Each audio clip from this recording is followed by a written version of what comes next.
नमस्कार दोस्तों, स्वागत है हमारे YouTube चैनल पर।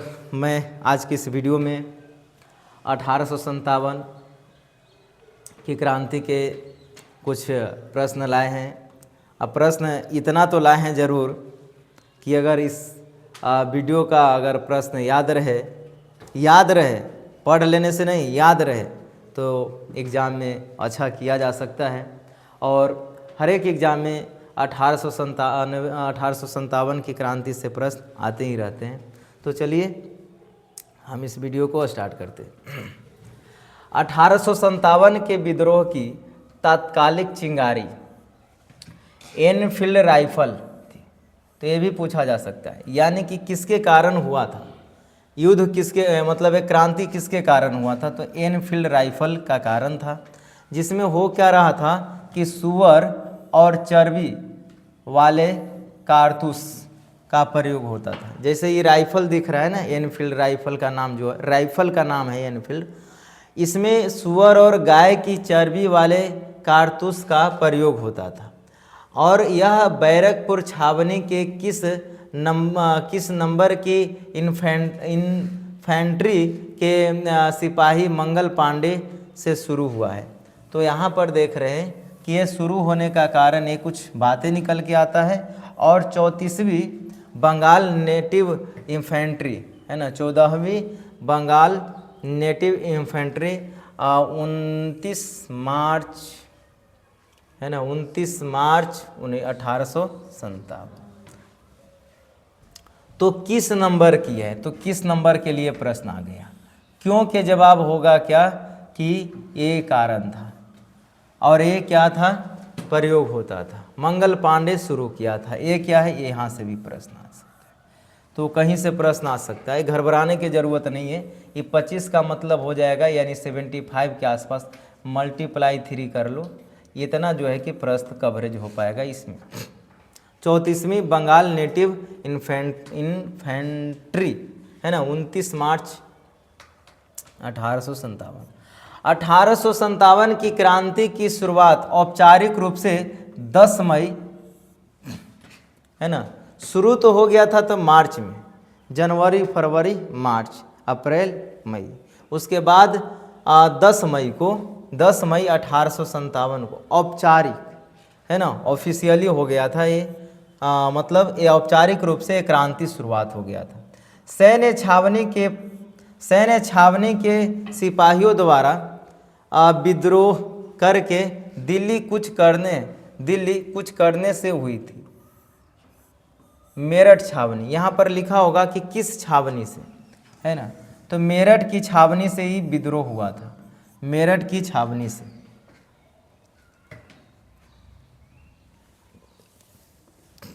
अब यहाँ पर देखेंगे 10 मई के बाद 11 मई 1857 को दिल्ली पहुंचकर विद्रोही सैनिकों ने किसे भारत का सम्राट और क्रांति का औपचारिक नेता घोषित किया था। तो मुगल बादशाह बहादुर शाह जफर, जिसको बहादुर शाह द्वितीय कहा जा रहा है, इन्होंने 11 मई 1857 को दिल्ली पहुंचकर विद्रोही सैनिकों ने इसे भारत का सम्राट और क्रांति का औपचारिक नेता घोषित किया। यानी कि औपचारिक नेता, भारत का सम्राट और क्रांति का औपचारिक नेता घोषित किया गया है मुगल बादशाह बहादुर शाह जफर को, बहादुर शाह द्वितीय, जिन्हें द्वितीय भी कहा जा रहा है। दिल्ली में विद्रोह का नेतृत्व बहादुर शाह जफर के हाथों में था। दिल्ली में विद्रोह का नेतृत्व जब बहादुर शाह जफर के हाथों में था, परंतु वास्तविक सैन्य कमान, वास्तविक नेतृत्व किस सेनापति के हाथ में था। तो जनरल बख्त खान के हाथों में था मेन कमान है ना, रियल कमान जो है जनरल बख्त खान के हाथों में था। मेन वास्तविक नेतृत्व के सेनापति इनके, मतलब कहने का मतलब यहाँ है कि वास्तविक सैन्य कमान जो है ना, वास्तविक रूप से नेतृत्व कौन कर रहे थे, जनरल खान, बख्त खान पढ़ेंगे, है ना। बख्त खान ने ये वास्तविक लीड कर रहे थे, मतलब ये नेतृत्व कर रहे थे, और ये दिल्ली में नेतृत्व इनके हाथों में था, लेकिन ये कमान ये संभाले हुए थे। यहाँ पर है बिहार में 1857 की क्रांति का नेतृत्व तो जगदीशपुर, जो भोजपुर में पड़ता है, जगदीशपुर के किस 80 वर्षीय जमींदार ने किया था, जिन्हें बिहार का सिंह कहा जाता है। तो वीर कुंवर सिंह बिहार का सिंह के नाम से जाना जाता है। यही किए थे जगदीशपुर से, है ना, यही नेतृत्व किए थे 1857 के क्रांति का नेतृत्व। प्रश्न पूछता है कि दिल्ली से कौन किया था, तो बता देना है मुगल बादशाह बहादुर शाह जफर या बहादुर शाह द्वितीय बताना होगा, है ना। अगर ये नहीं ऑप्शन है, अगर वास्तविक सैन्य कमान किसके पास था तो बताना होगा बख्त खान के पास। किसके पास? बख्त खान। आगे बाबू कुंवर सिंह के घायल होने, आई देखो अपने आप में चौंका रहा है ये चीज। 80 वर्ष और क्रांति का लीड कर रहे हैं, नेतृत्व कर रहे हैं, 80 वर्षीय। सोचो 80 वर्ष में सही में सिंह ऐसे नहीं कहा गया है, क्योंकि 80 वर्ष में तो आदमी बहुत बाहर नहीं निकलता है। ये जाकर के एक क्रांति का लीड कर रहे, क्रांतिकारी बन गए, लीड करता बन गए। सोचो कि अपने आप में इनकी बहादुरी है। बाबू कुंवर सिंह थे। बाबू कुंवर सिंह के घायल होने और मृत्यु होने के बाद बिहार में जगदीशपुर से विद्रोह का मोर्चा किससे संभाला था, तो उन्हीं के छोटा भाई अमर सिंह थे।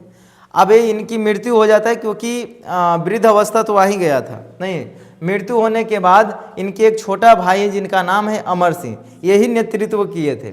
और ये भी कई बार पूछा है कि उनके मृत्यु के बाद कौन वहाँ के जगदीशपुर से लीड करता थे, तो बताना होगा छोटा भाई अमर सिंह। इन्होंने गुरिल्ला युद्ध पद्धति अपनाई थी। गुरिल्ला युद्ध पद्धति अपनाया था अमर सिंह।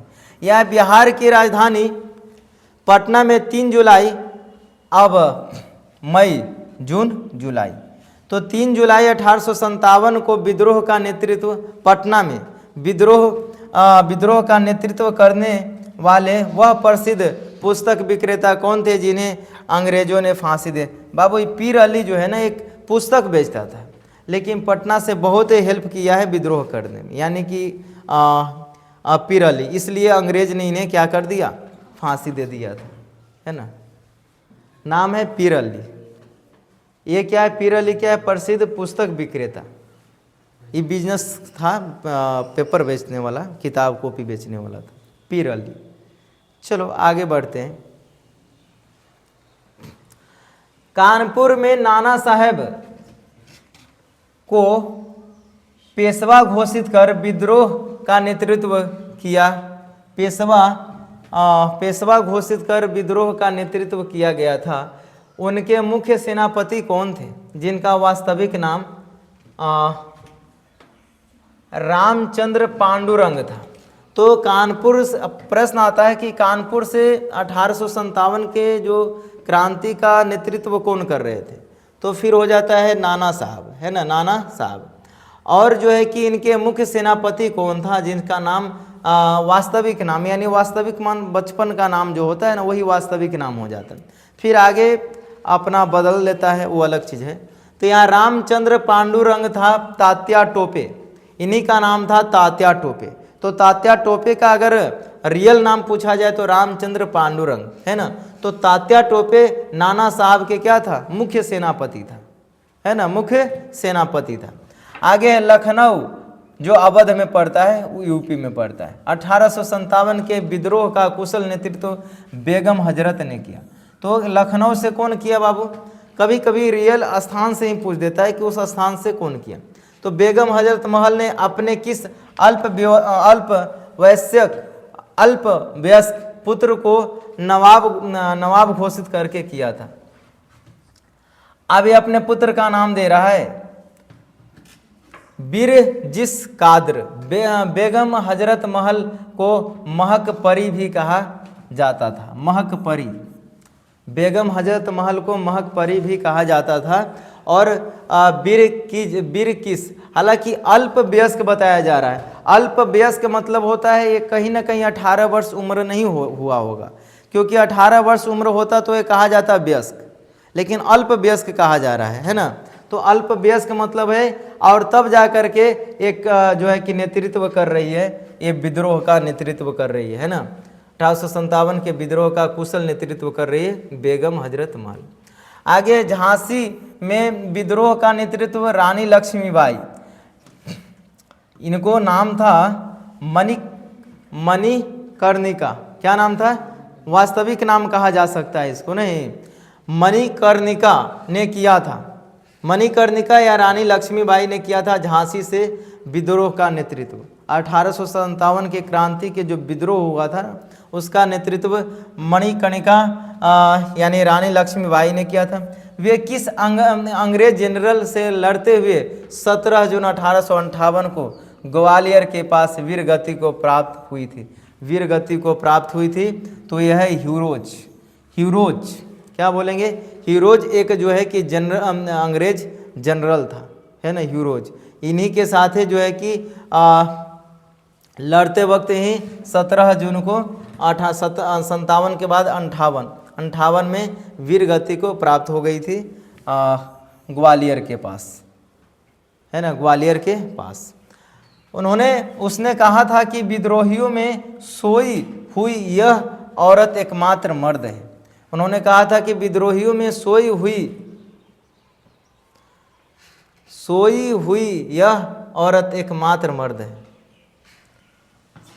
इसका मतलब क्या निकल के आ रहा है?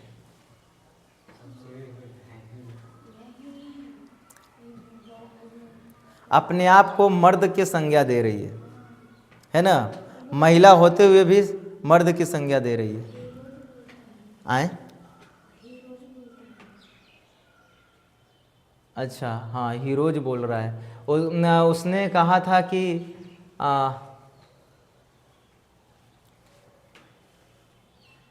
नहीं, उसने कहा मतलब रानी लक्ष्मीबाई।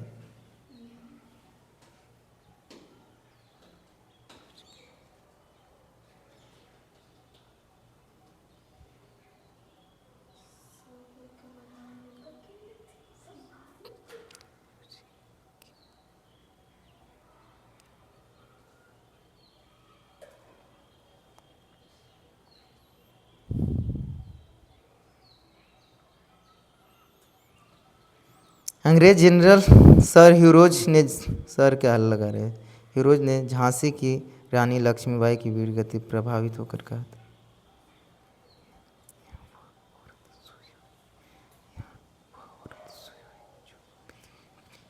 हाँ,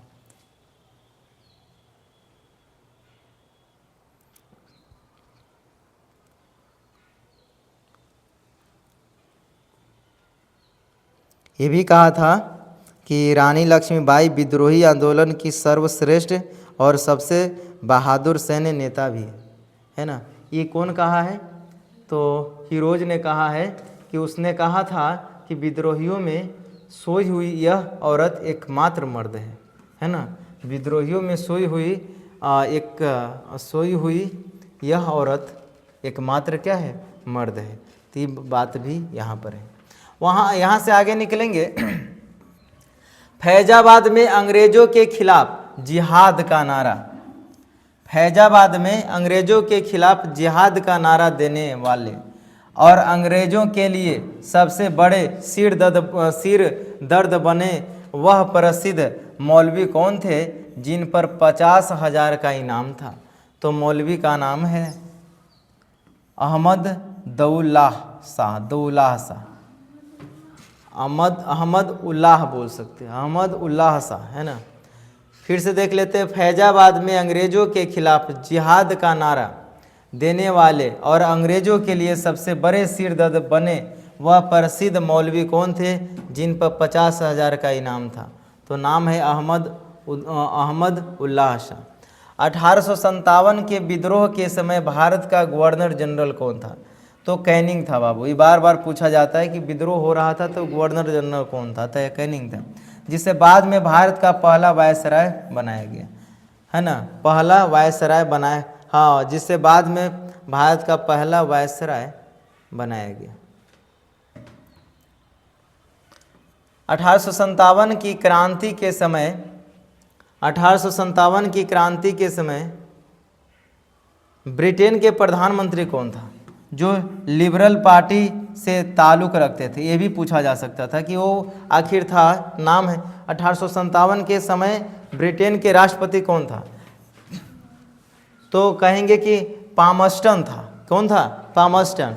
तो ये चूँकि ये कनेक्ट कहाँ से है? ब्रिटेन से, इसलिए उस समय ये भी याद रखना होगा कि उस समय प्रधानमंत्री कौन था ब्रिटेन के? तो पामस्टन था। कौन था? पामस्टन। लॉर्ड हटा दो सब, लॉर्ड पामस्टन कौन था? पामस्टन था। और जो है कि लिबर्टी पार्टी से क्या बोलेंगे? लिबरल पार्टी से ताल्लुक़ रखते थे। यानी कि कौन से, जैसे आज बीजेपी पार्टी से पीएम बना है ना नरेंद्र मोदी, है ना, माननीय नरेंद्र मोदी, है ना। तो यहाँ पर जो है कि लिबरल पार्टी से था, ये बीजेपी से है ना, मतलब इसको कहेंगे भारतीय जनता पार्टी। उसी तरह से लिबरल पार्टी से था। ये बात समझ में आ रहा है ना, कौन से पार्टी से था? तो पामस्टन जो है ना, पामस्टन वह लिबरल पार्टी से था। उसके बाद विद्रोहियों ने 1857 की क्रांति के समय ब्रिटेन के प्रधानमंत्री कौन थे? वो क्लियर हो गया। किस पार्टी से थे? तो लिबरल पार्टी। यहाँ पर विद्रोहियों ने क्रांति के प्रचार और गुप्त संदेश विद्रोहियों ने क्रांति के प्रचार गुप्त संदेश के रूप में किन दो प्रतीकों का उपयोग किया? पूरे देश में कमल का फूल और रोटी चपाती। देखो विद्रोहियों कौन है? जो भगाना चाहता है, जो ये काम, जो अंग्रेज के नीति पर खरे उतरा है ना, वो चीज़ जो ये चीज़ ये मुंह से खोला जाता था, ये जो है ना, इसलिए ये जो क्या बोल सकते हैं, कारतूस हो रहा है ना, ये कारतूस के लिए मुख्य रूप से ये हो रहा था। और यहाँ पर जो देख रहे हैं कि पूरा भारत में फैलाने के लिए संकेत है। पता है संकेत क्या चीज़ है? कमल का फूल। देखो विद्रोहियों ने क्रांति के प्रचार के लिए संकेत देने से क्या होता है? कोइयों का पता नहीं चलता है, लेकिन हम जिसके पास संकेत कर रहे हैं वो समझ जाता है। ऐसे भी प्रचार प्रसार किया जा सकता है। तो यहाँ पर है कमल का फूल और रोटी, जिसको चपाती करे, यही है दो प्रतीक सिंबल है, पूरे देश में किया गया था। इलाहाबाद जो अब इलाहाबाद है ना, जो अब प्रयागराज है, और बनारस में 1857 के विद्रोह को दबाने वाले क्रूर अंग्रेज अधिकारी का नाम क्या था जिसने सरेआम लोगों को फांसी दे दिया था? तो इस नाम है बाबू कर्नल नील। सरेआम मतलब सरेआम का मतलब होता है क्या? सब आदमी देख रहा है, अब कर दिया। अब कोई गलत काम कर रहा है, सरेआम कर रहा है, मतलब कोई के ये नहीं देख रहा है कि छुपा के करना है ना, वो सब के सामने। तो वो सरेआम साफ लिख रहा है कि सरेआम लोगों को फांसी दिया था, कर्नल नील था। क्या नाम था? कर्नल नील। आगे है, तो जब ये हम वन लाइनर और इस तरह से पढ़ा देंगे तो फिर हम ऑब्जेक्टिव लाएंगे, MCQ लाएंगे। इसलिए घबराने की आवश्यकता नहीं है कि हमें किस आधार पर हम पढ़ रहे हैं, क्या ऑप्शन वाला क्वेश्चन बनेगा कि नहीं, वो सब बनेगा। केवल ये जो वीडियो जाते रह रहे हैं वो थोड़ा सा रीड करके समझने का प्रयास करना है, तब जा कर के प्रश्न आएंगे। जैसे ही 75 के आसपास प्रश्न जो बनेंगे, वो प्रश्न हम MCQ लाएंगे तो ये कहीं ना कहीं फिर 100+ कट जाएगा। तो बहुत सारे प्रश्न इससे बनाया जा सकता है और आते ही हैं। तो यहाँ पर क्या बताएंगे? कर्नल नील। हालांकि नील भी याद रखेंगे तो चलेगा। ये क्रूर था, क्रूर अंग्रेज अधिकारी जो सरेआम लोगों को फांसी दे रहा था। फूल का, कमल का फूल और रोटी, ये सब क्या था? गुप्त संदेश था, गुप्त संदेश, है ना। किस प्रसिद्ध भारतीय इतिहासकार ने अपनी पुस्तक द सिपाही mutiny and the revolt of 1857 में लिखा कि यह न तो प्रथम, न ही राष्ट्रीय और न ही स्वतंत्रता संग्राम था? मजमूदार लिखा था, यह लिखा था कि यह न तो प्रथम, न ही राष्ट्रीय और न ही स्वतंत्रता संग्राम था। ये कहने का मतलब किनको है? मजमूदार को कहने का मतलब है ना।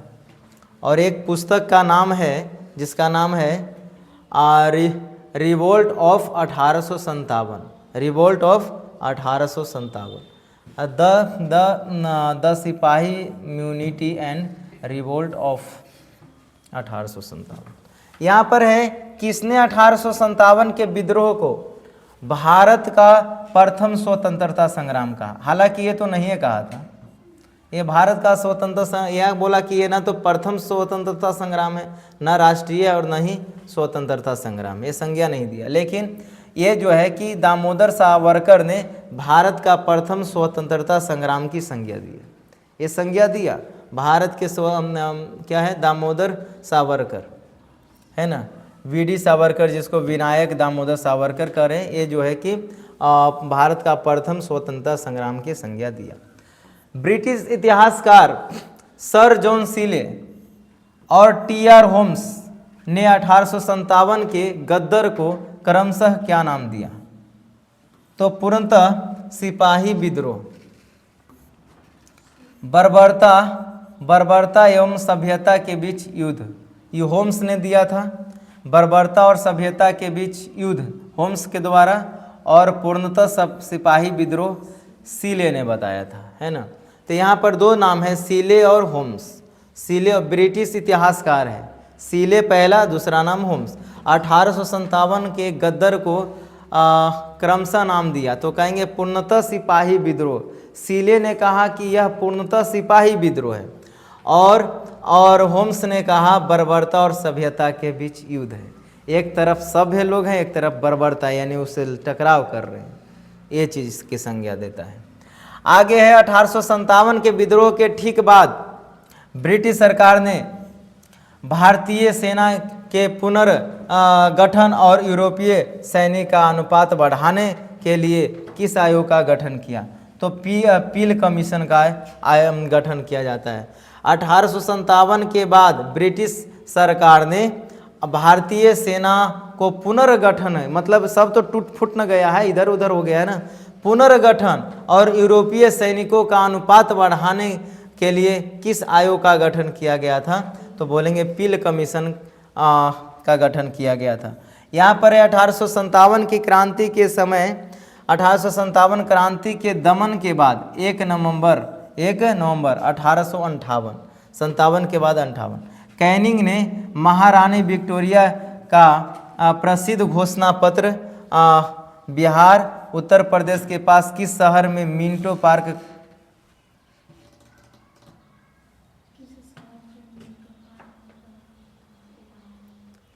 क्या बात बता रहा है यहाँ पर कि 1857 की क्रांति के दमन के बाद 1 नवंबर 1858 को लॉर्ड कैनिंग ने महारानी विक्टोरिया का प्रसिद्ध घोषणा पत्र किस शहर के मिंटो पार्क में पढ़ा था?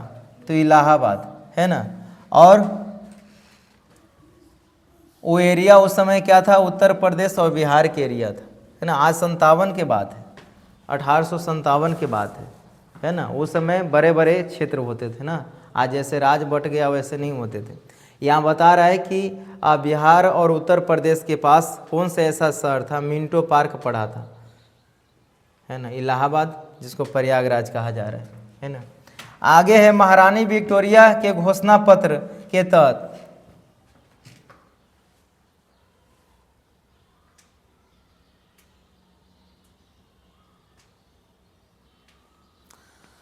महारानी विक्टोरिया के घोषणा पत्र 1858 के तहत भारत के किस, अच्छा वो भेजा था, ती जाकर के पढ़ा था इलाहाबाद में, ये पढ़ा है बाबू, कौन? लॉर्ड कैनिंग ने पढ़ा, क्या कि उसी के शासनकाल में जो है कि क्या हो रहा था, 1857 की क्रांति हो रहा था। तो यहाँ पर है, ये पढ़ा था बाबू, वहाँ पर मिंटो पार्क नाम है, मिंटो पार्क में पढ़ा था, है ना, पार्क में जा कर के ये घोषणा पत्र पार्क में जाके पढ़ा था। यहाँ पर है महारानी, हंसी तो करता है, हंसी इस बात की बढ़ रहा है कि और इसको कहीं पढ़ने कहूँ पढ़ने की जगह नहीं मिला।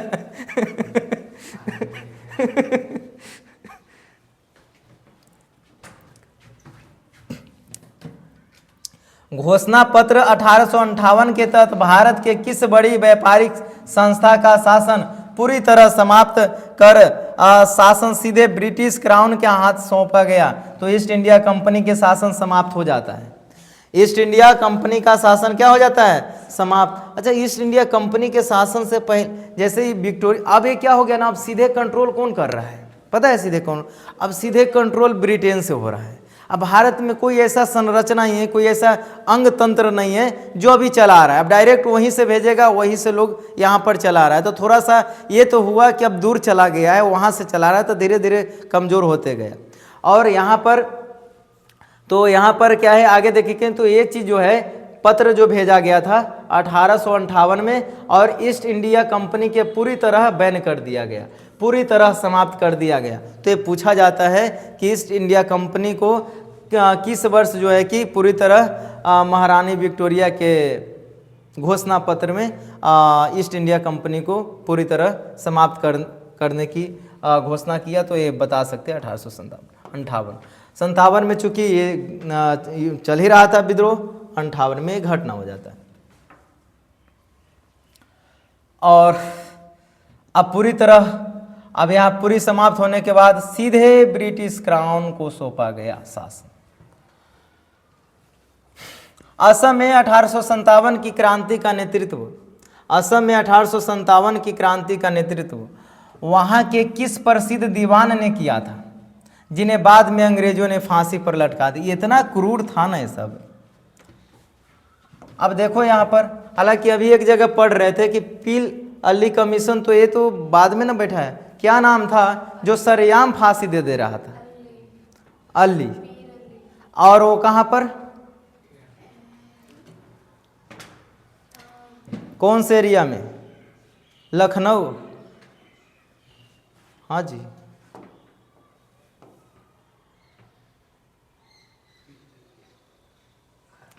कर्नल नहीं, यहाँ पर अधिकारी का नाम था सरेआम फांसी, ये नील नाम था, कर्नल नील। प्रयागराज बनारस में एक घटना का अंजाम दे रहा था। हाँ, उसको भी फांसी, वो पटना से ने लीड कर रहा था ना, जो पेपर किताब कॉपी बेच रहा था, पीर अली नाम था शायद। हाँ, पीर अली जो था ना ये चीज़, तो यहाँ पर यही दिख रहा है। उसके बाद आगे देख रहे हैं तो हाँ, यहाँ पर है प्रसिद्ध दीवान ने किया था। किस प्रसिद्ध दीवान ने किया था जिन्हें बाद में अंग्रेजों ने फांसी पर लटका दिया? मनी राम दत्त को, है ना।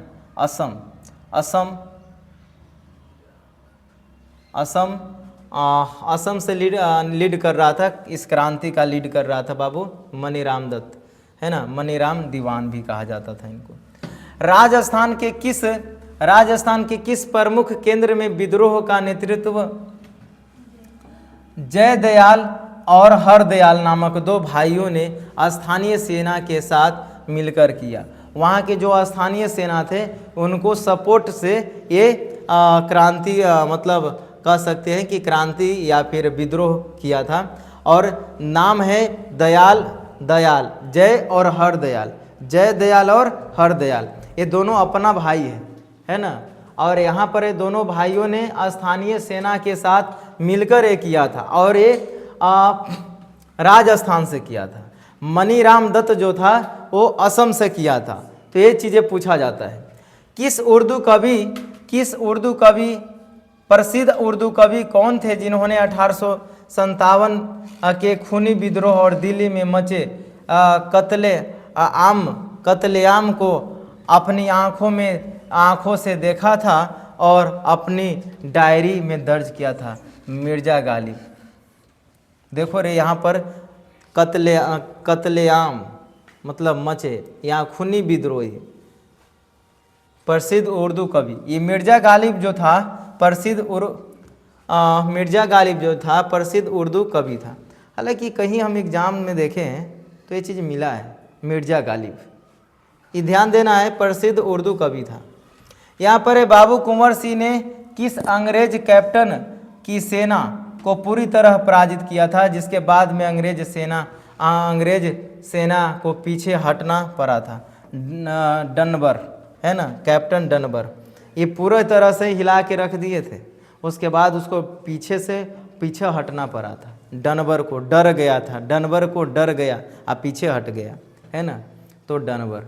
तो हम इस वीडियो में 1857 के क्रांति से संबंधित कुछ प्रश्न देखें, और हम चाहेंगे कि MCQ भी प्रश्न लाने का प्रयास करेंगे, और कुछ अभी सिलसिला जैसे चल रहा है वैसे ही पढ़ाएंगे, उसके बाद MCQ लाएंगे, तब पता चलेगा कि किस लेवल पर हम इस वीडियो मतलब जानकारी को लेकर के जा रहे हैं। जय हिंद।